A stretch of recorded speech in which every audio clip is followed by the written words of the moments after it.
अहो माझं डोकं खूप खूप दुखतंय हो. थांब मी जरा दाबून देतो, मग तुला बरं वाटेल. अहो डोकं दाबायचं सोडून चाटत काय बसलेत.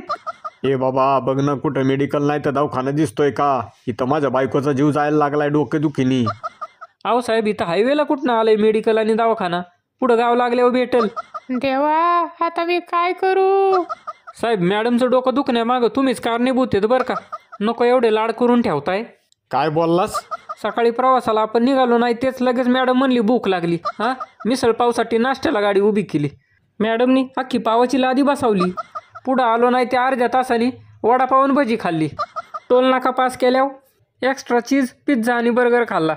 बका बका सारखं तोंड चालूच. तरी पण माझी कोल्ड कॉफी प्यायची राहिलीच की. बघितलं का, हाय का लाज? तुला ड्रायव्हर ठेवलाय का माझ्या बायकोच्या खाण्यावर लक्ष द्यायला ठेवलाय? हे बघ, ती माझी बायको आहे, मी तिचा नवरा आहे. तिने काय खायचं आणि काय नाही ते मी बघ.